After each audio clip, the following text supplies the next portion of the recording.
wuxuu yiri man nasto habeen qora man nasto habeen qoro nafisu ma casheeye naaquudayaashiyo nacabkaan ilaalisha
waddan walba oo dhibaato soo mara oo dawladdiisa burburto oo badihiisa qashin lagu shubo oo xoolihiisa la qaato oo la yiraahdo dhibka ka soo noqon maayo waxa badbaadiya hal qolo kaliya qoladaas waa ciidanka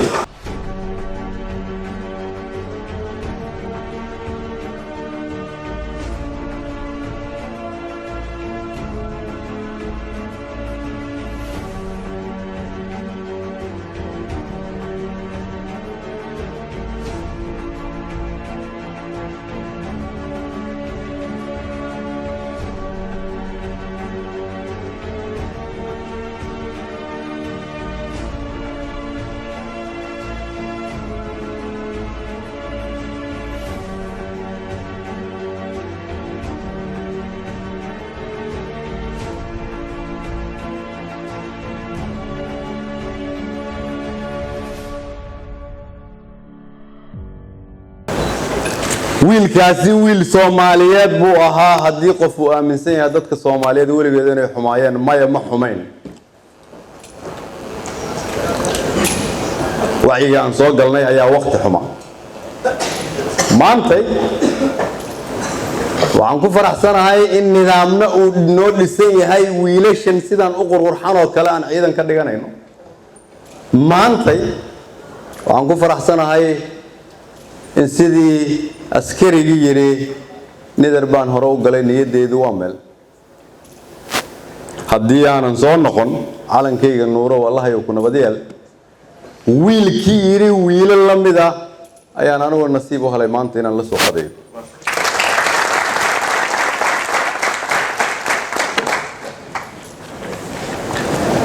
eeg marka wiilashii idinka ficin ahaa walaalahood iyo hooyooyinkood iyo qaranka la dardaarmaayay waxa ku jirtay daacadnimo waxa ku jirtay wadaninimo waxa ku jirtay xilkasnimo waxa ku jirtay midnimo iyo qab qarannimo hogan laakiin waxay lahaayeen wax kale waxay lahaayeen nidaam asluub iyo kala dambeyn midda halkan maanta ka muuqata oo igu dhiirigelinaysa kaliya inaan ku qanco dawladnimadeena way soo noqotay soo jeedka aan soo jeednana aan sii badino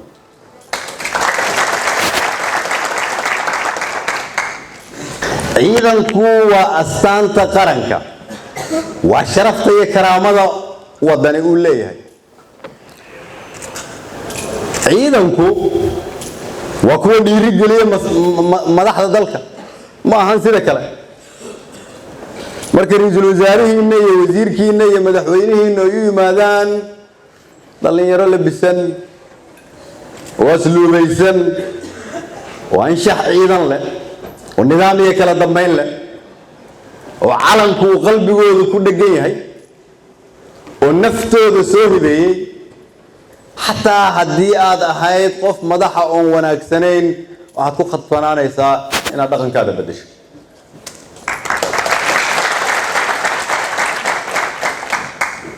وحنور تاجن عن كل رجال لهذا الشباب وديدي أمد الصومالية دين النولاد وشقايا ششاية وأن أرحن يلين قف صوماليات ضلين روايل قبر يويل فقير يتجار علوم يعامل حرفض لي حرفض لاول قف آنو أبيلين قف صوماليات وشقايا عدو قال اللحرن كقرابنا الدين بين سببتها ما أنت أنا أجاني بقول كي بكون أنا ملحدا وحل إيش يا اللي يردان أنتوا ذا بدن إنه يحافظ القرآن يهين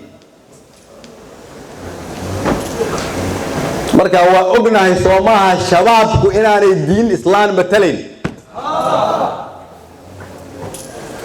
قالوا ماضي يعيدن كيدن كل شقي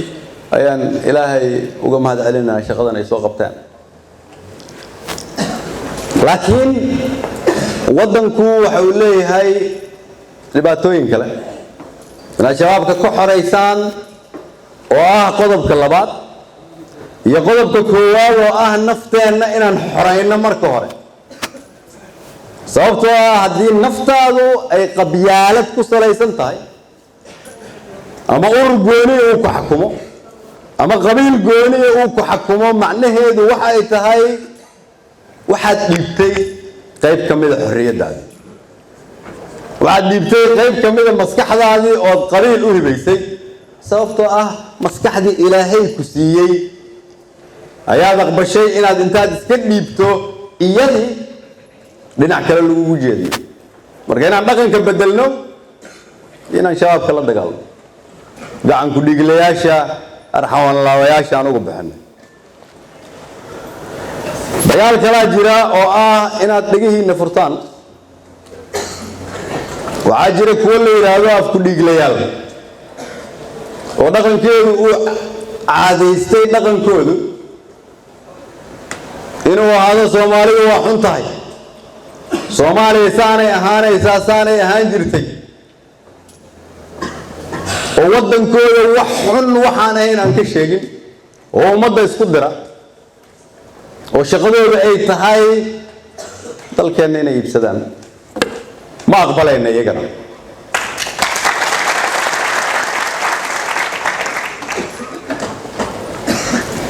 وعجرك ولا يراوي جيب كدي غليال وعاد يستوي إلى لالوش كقاتان وعاد يستوي دولة نمدو إني أحاطو سيدي أهانجرتي وليد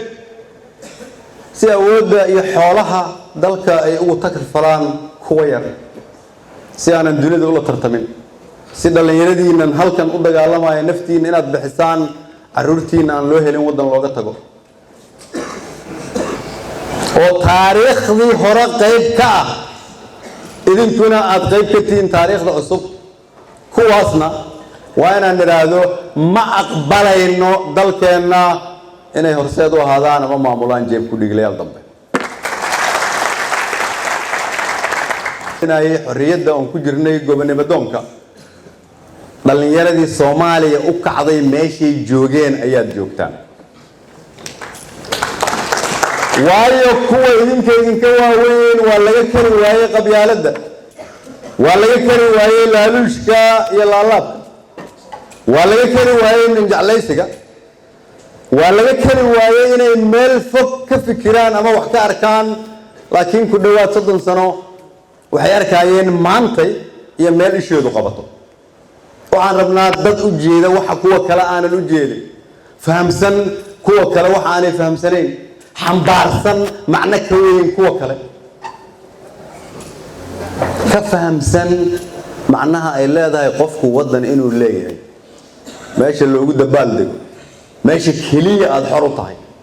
meesha aadan martida ku ahayn meeshaas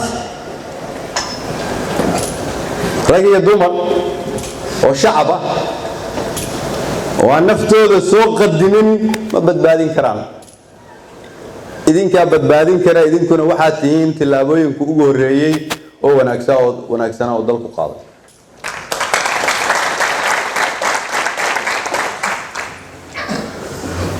maantay marka annagu ma kala lihin taliyayaal saraakiil sare iyo saraakiil xigeen iyo alifley iyo dabley maanta annagu waxaan raadinaynaa qarannimo cusub kulligeen xildhibaano iyo wasiiro iyo madaxweyne iyo taliyayaal waa inaan nafteenna soo qadinnaa maantay kulligeen waa inaan waddaninimadii iyo daacadnimadii aan halkan ka sheegaya iska raadinaa kii aad ka weysaanna waa inaad iska qabataan